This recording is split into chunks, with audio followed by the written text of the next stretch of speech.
Dear students, നമസ്കാരം. ഞാൻ Jubairiya teacher.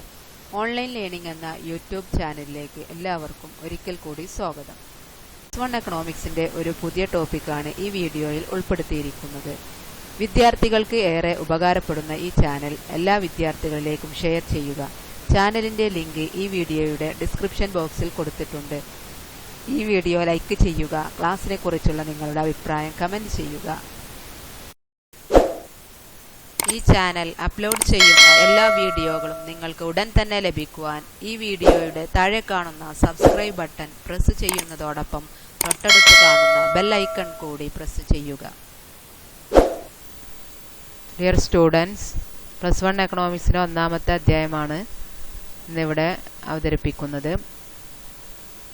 ഇതിലെ ഇമ്പോർട്ടൻ്റ് കാര്യങ്ങൾ മാത്രമാണ് വിശദീകരിക്കുന്നത്. ഒന്നാമത്തെ chapter Indian economy on the eve of independence, സ്വാതന്ത്ര്യ ലബ്ധി കാലഘട്ടത്തെ ഇന്ത്യൻ സമ്പദ് വ്യവസ്ഥ.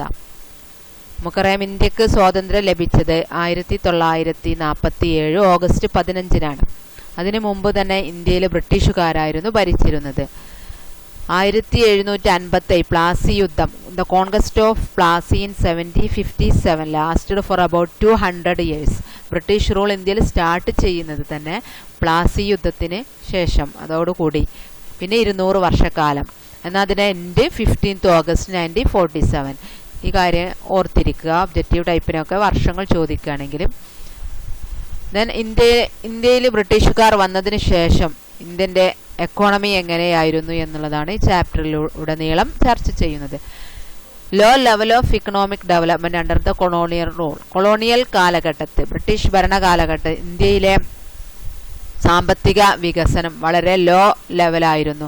ആ കാലഘട്ടത്തിൽ ഇന്ത്യയിൽ പ്രധാനമായിട്ടുണ്ടായിരുന്ന വ്യവസായങ്ങൾ ഇപ്പോൾ weavers, goldsmith, carpenters, potters and oil pressers, ഇവരൊക്കെയാണ് ആ കാലഘട്ടത്തിൽ ഉണ്ടായിരുന്നത്. Some of the Indian handicraft and silk textile products such as Dhaka, muslin, calico, Kashmir shawl etc. were very popular outside India. അപ്പോൾ ആ കാലഘട്ടത്തിൽ പോപ്പുലറായിട്ട് ഇന്ത്യയിലെ ഔട്ട്സൈഡിലും പോപ്പുലറായിട്ട് നിൽക്കുന്ന ടെക്സ്റ്റൈൽസ് മേഖല എന്ന് പറയുന്നത് Dhaka, muslin, calico, Kashmir shawl etcetera തുടങ്ങിയ ഇതൊക്കെ ഒബ്ജക്റ്റീവ് ടൈപ്പിന് ഈ ഭാഗത്തുനിന്ന് ചിലപ്പോൾ ഉണ്ടാവാൻ സാധ്യതയുണ്ട്. ഇങ്ങനെ മസ്ലിൻ എന്താണ്, മാച്ച് ദ ഫോളോയിങ്, അതൊരു ഉൽപ്പന്നമാണ്. കാലിക്കോ, കാശ്മീർ ഷോൾ എന്നൊക്കെ പറയുന്നത് ഹാൻഡിക്രാഫ്റ്റ് ഉൽപ്പന്നമാണ്. Under the British rule the Indian economy underwent A rapid change.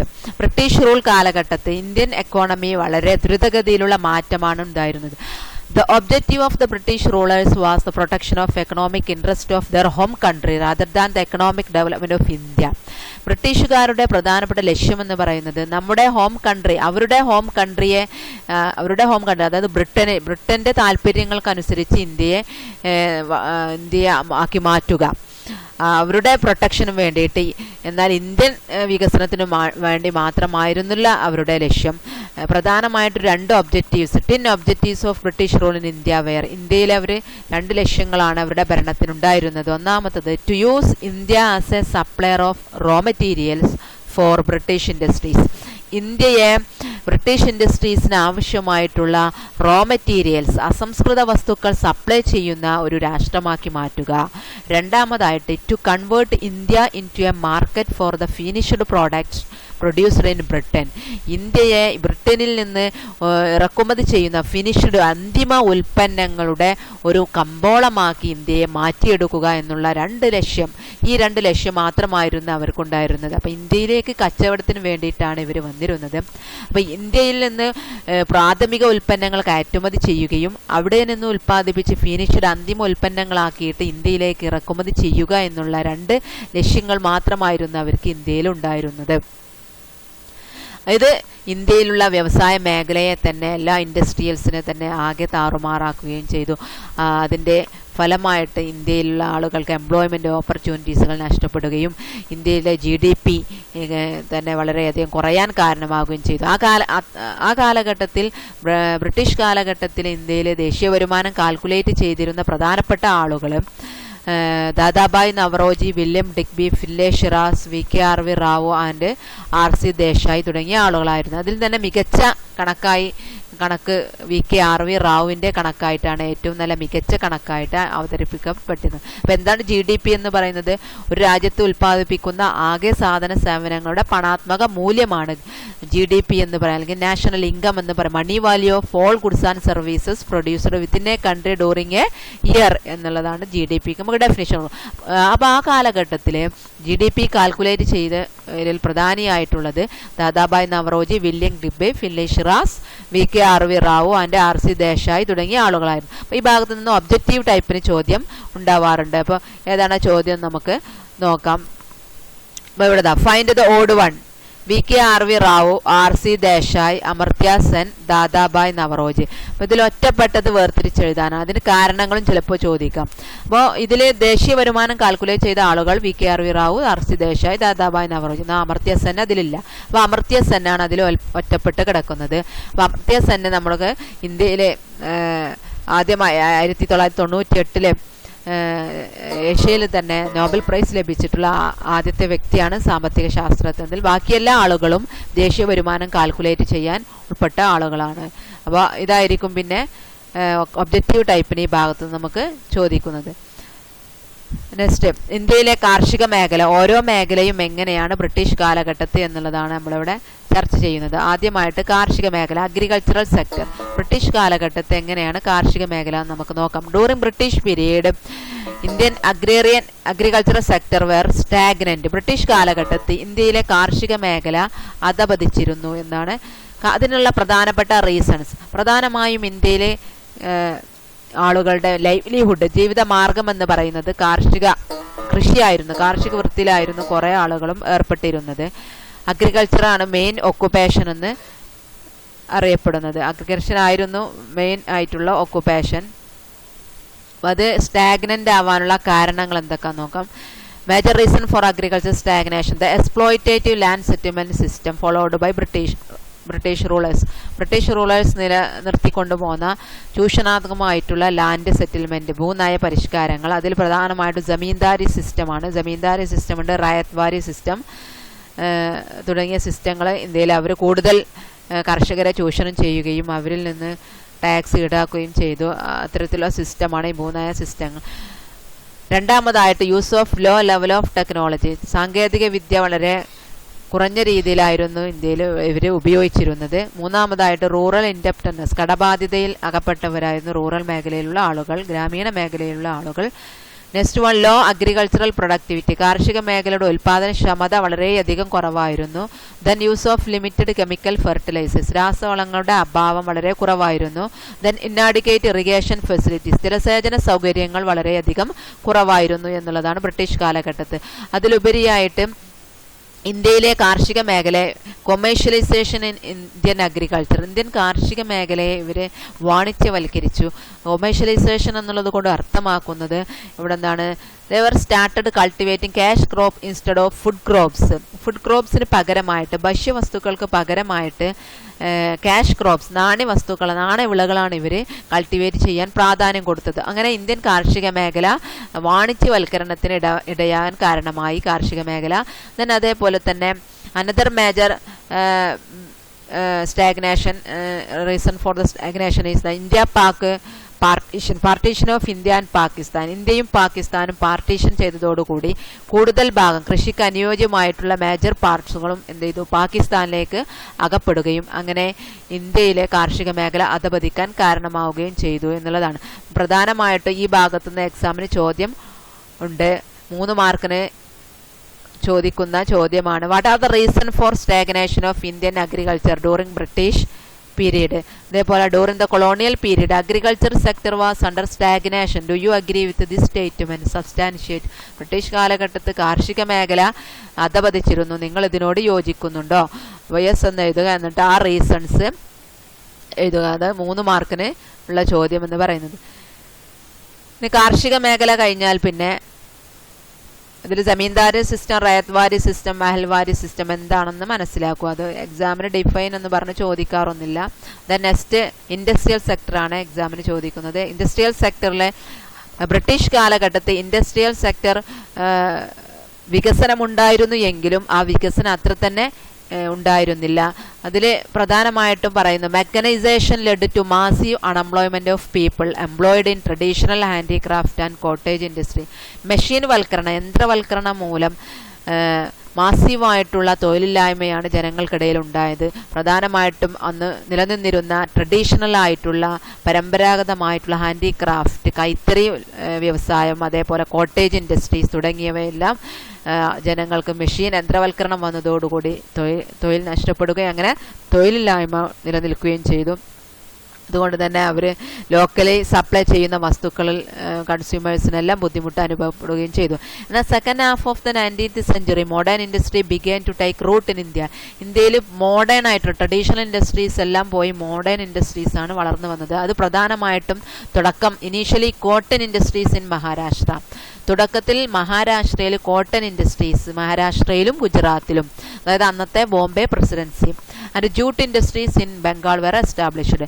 ബംഗാളിൽ ജൂട്ട് ഇൻഡസ്ട്രീസുമാണ് ഉണ്ടാക്കിയത്. പിന്നീട് industries of fertiliser, iron, rubber, cement, sugar, pepper etcetera were established some of the regions. ഓരോ ഭാഗങ്ങളായിട്ട് വ്യത്യസ്തങ്ങളായിട്ടുള്ള ഫെർട്ടിലൈസേഴ്സ്, രാസവള വ്യവസായങ്ങൾ, റയോൺ, റബ്ബർ, സിമെന്റ്, പഞ്ചസാര വ്യവസായം, paper വ്യവസായം തുടങ്ങിയവയെല്ലാം എസ്റ്റാബ്ലിഷ് ചെയ്തു. അതിൽ ഏറ്റവും ഇമ്പോർട്ടൻ്റ് ആയിട്ടുള്ളത് Tata iron and steel company, TISCO യുടെ സ്ഥാപനമാണ്. 1907 ഇന്ത്യൻ വ്യവസായത്തിൻ്റെ ഒരു ലാൻഡ് മാർക്കായിട്ട് അറിയപ്പെടുന്ന, ഇന്ത്യൻ ഇൻഡസ്ട്രിയലൈസേഷൻ്റെ ലാൻഡ് മാർക്കായിട്ട് അറിയപ്പെടുന്ന ടിസ്കോയുടെ എസ്റ്റാബ്ലിഷ്മെൻ്റ് ആണ്. 1907 ബീഹാറിലെ ജംഷഡ്പൂരിലാണ് ടിസ്കോ സ്ഥാപിച്ചത്. ഇതിൽ നിന്നൊക്കെ ഒബ്ജക്റ്റീവ് ടൈപ്പിലും ചോദ്യം വരാറുണ്ട്. ടിസ്കോയുടെ ഫുൾ ഫോമും ടിസ്കോ സ്ഥാപിച്ചതും. അപ്പോൾ ഈ വ്യവസായ മേഖല വളർന്നു, എന്നിരുന്നാലും വളർച്ച വേണ്ടത്ര രീതിയിലായിരുന്നില്ല. Contribution of industrial sector to GDP continue to remain very law.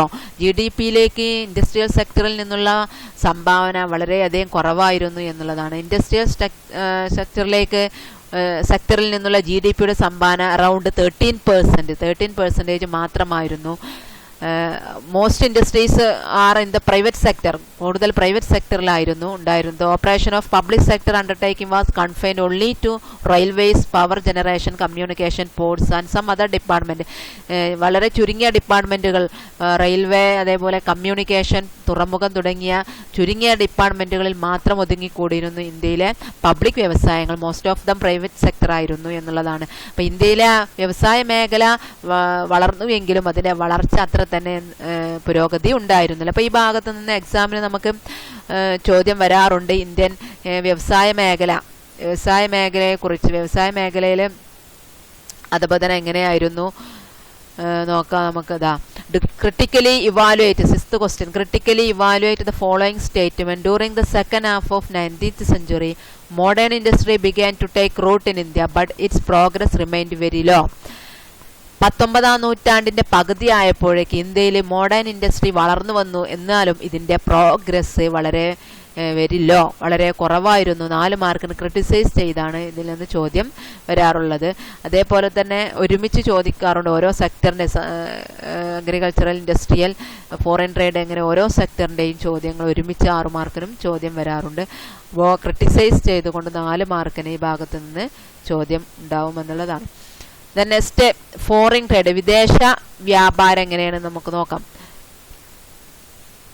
അപ്പോൾ ഇന്ത്യയിലെ വിദേശ വ്യാപാരത്തെയും അഡ്വേഴ്സായിട്ട് അഫക്റ്റ് ചെയ്തിട്ടുണ്ട് ബ്രിട്ടീഷ് ഭരണം, ബ്രിട്ടീഷ് റൂൾ എന്നുള്ളത്. കാരണം നമ്മൾ തുടക്കത്തിലേ പറഞ്ഞു, അവരുടെ ലക്ഷ്യമെന്ന് പറയുന്നത് ഇന്ത്യയെ എന്താക്കി മാറ്റുകയായിരുന്നു. ഇന്ത്യയിൽ നിന്ന് അവർ റോ മെറ്റീരിയൽസ് കയറ്റുമതി ചെയ്യുകയും ഫിനിഷ്ഡ് ഗുഡ് ഇറക്കുമതി ചെയ്യുകയും ചെയ്തിരുന്നു എന്ന് പറഞ്ഞു. India became an exporter of primary products such as raw silk, cotton, wool, sugar, indigo, jute etcetera and importer of finished consumer goods like cotton, textile, woollen and silk cloths and capital goods like light machines etcetera. അപ്പോൾ ഇന്ത്യയിൽ നിന്ന് primary പ്രോഡക്റ്റുകൾ കയറ്റുമതി ചെയ്യുകയും അവിടെ അവരുടെ നല്ല machine ഉപയോഗിച്ചുകൊണ്ട് ഫിനിഷ്ഡ് ഉൽപ്പന്നങ്ങളായിട്ട് ഇന്ത്യയിലേക്ക് ഇറക്കുമതി ചെയ്യുകയുമാണ് അവർ ചെയ്തിരുന്നത്. അപ്പോൾ ഇന്ത്യയെ ഒരു കമ്പോളമായിട്ടാണ് അവർ ഉപയോഗിച്ചിരുന്നത്. അപ്പോൾ ഇന്ത്യയിലെ അവരുടെ monopoly control over Indian foreign ട്രേഡിൽ അവരൊരു കുത്തക കൺട്രോൾ ബ്രിട്ടീഷേഴ്സിനുണ്ടായിരുന്നു. അവരുടെ tariff policy was in favour of ബ്രിട്ടന് ഫേവർ ആയിരുന്നു. അവർക്ക് ഫേവറായ രൂപത്തിലാണ് ഇന്ത്യയിൽ അവർ താരിഫ് ഈടാക്കിയിരുന്നത്. അന്ന് വ്യാപാരം നടത്തിയിരുന്ന രാജ്യങ്ങൾ ചൈന, സിലോൺ, ഇപ്പോൾ അത് ശ്രീലങ്ക, ആൻഡ് പേർഷ്യ, ഇപ്പോഴത്തെ ഇറാൻ, ഈ രാജ്യങ്ങളുമായിട്ടായിരുന്നു ബ്രിട്ടനും അത് പുറമേയുള്ള ഈ രാജ്യങ്ങളുമായിട്ടാണ് അവർ വ്യാപാരം നടത്തിയിരുന്നത് എന്നുള്ളതാണ്. അതേപോലെ സൂയസ് കനാൽ ഓപ്പണിംഗ് ചെയ്തതൊക്കെ ബ്രിട്ടീഷ് കൺട്രോളിൻ്റെ ഭാഗമായിട്ട് അവരുടെ വ്യാപാരത്തിന് വേണ്ടിയിട്ട് ആക്കം കൂട്ടാൻ വേണ്ടിയിട്ടാണ് അവർ സൂയസ് കനാൽ ഓപ്പൺ ചെയ്തതെല്ലാം. അപ്പോൾ അവരുടെ export due to the increase in volume of export there was huge export surplus for India. ഇന്ത്യയിൽ എക്സ്പോർട്ട് അവരുണ്ടായിരുന്നെങ്കിലും എക്സ്പോർട്ട് സർപ്ലസ് ഇന്ത്യയിലുണ്ടായി. പക്ഷേ ഫേവറബിൾ ബാലൻസ് ഓഫ് ട്രേഡ് നിലനിൽക്കുകയും ആ export surplus adversely affected the ഹാംഡ് ഇൻ ഇന്ത്യൻ എക്കോണമിക്ക് അഡ്വേഴ്സ് ആയിട്ടാണ് അതിനെ ബാധിച്ചത്. കാരണം അധികമുള്ള എക്സ്പോർട്ട് സർപ്ലസ് എല്ലാം ബ്രിട്ടീഷുകാർ അവരുടെ കൈകളിലേക്ക് ആക്കുകയാണ് ചെയ്തത്. അതിൻ്റെ ഭാഗമായി ഇന്ത്യയിൽ acute shortage of many essential commodities like food grains, clothes, kerosene etcetera in the domestic market. ഇന്ത്യയിൽ അത്യാവശ്യമുള്ള കമ്മോഡിറ്റീസുകളായിട്ടുള്ള ഭക്ഷ്യവസ്തുക്കൾ, വസ്ത്രങ്ങൾ, മണ്ണെണ്ണ തുടങ്ങിയ വസ്തുക്കൾക്ക് ഇന്ത്യൻ മാർക്കറ്റിൽ ക്യൂട്ടായിട്ട് സിവിയർ ആയിട്ടുള്ള ഷോർട്ടേജ് അനുഭവപ്പെടുകയും അതേപോലെ എക്സ്പോർട്ട് സർപ്ലസ് മുഴുവനും അവരുടെ കൈകളിലേക്ക് ബ്രിട്ടൻ്റെ ഫിനാൻഷ്യൽ എക്സ്പെൻസിനും വേണ്ടി, അതായത് വാർ എക്സ്പെൻസ്, അവരുടെ മറ്റുള്ള ഐറ്റംസിനും വേണ്ടിയിട്ടും മാത്രമാണ് അവർ ഉപയോഗിച്ചിരുന്നത്.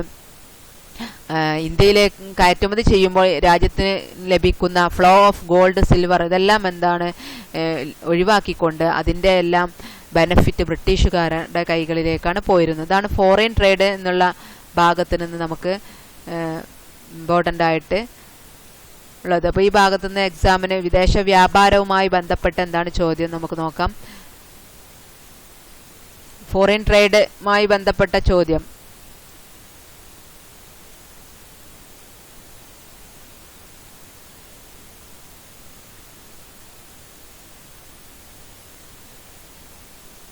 നോക്കാം. India became an exporter of primary product and importer of British goods produced in the factories of Britain. Critically examine the foreign policy adopted by the British in the light of above statement. 4 മാർക്കുള്ള ചോദ്യം. India primary product കയറ്റുമതി ചെയ്യുകയും finished product ഇറക്കുമതി ചെയ്യുകയും ചെയ്യുന്ന ഒരു രാജ്യമായി മാറി British കാലഘട്ടത്തിൽ. അതിനെ നമ്മൾ ക്രിട്ടിസൈസ് ചെയ്ത് ആ ഫോറിൻ പോളിസിയെ ക്രിട്ടിസൈസ് ചെയ്ത് എഴുതുക എന്നുള്ളതാണ്. അപ്പോൾ അത് നമ്മൾ ഈ പറഞ്ഞ ഭാഗത്ത് ഫോറിൻ പോളിസി എന്നുള്ള ഭാഗം അതിനെ ക്രിട്ടിസൈസ് ചെയ്തുകൊണ്ട്, ക്രിറ്റിസിസം എന്ന് പറയുമ്പോൾ acute shortage of many essential commodities like food grains, cloth, അതേപോലെ തന്നെ എക്സ്പോർട്ട് സർപ്ലസ് ഉണ്ടായിരുന്നെങ്കിലും അത് ബ്രിട്ടീഷുകാരുടെ വാർ എക്സ്പെൻസിനും അവരുടെ ആവശ്യങ്ങൾക്കും വേണ്ടിയിട്ടാണ് ഉപയോഗിച്ചത്. അത് ക്രിട്ടിസൈസ് ചെയ്ത് എഴുതണം. ഇത്രയാണ് ഈ ഭാഗത്തുനിന്ന് ഇമ്പോർട്ടൻ്റ് പ്രധാനമായിട്ടും എക്സാമിന് ചോദിക്കാറുള്ളത്. അടുത്ത ഭാഗം അടുത്ത വീഡിയോയിൽ ഉൾപ്പെടുത്തിയിരിക്കുന്നു. ഈ ചാനൽ അപ്ലോഡ് ചെയ്യുന്ന എല്ലാ വീഡിയോകളും നിങ്ങൾക്ക് ഉടൻ തന്നെ ലഭിക്കുവാൻ ഈ വീഡിയോയുടെ താഴെ കാണുന്ന സബ്സ്ക്രൈബ് ബട്ടൺ പ്രസ് ചെയ്യുന്നതോടൊപ്പം തൊട്ടടുത്ത് കാണുന്ന ബെൽ ഐക്കൺ കൂടി പ്രസ് ചെയ്യുക.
Next one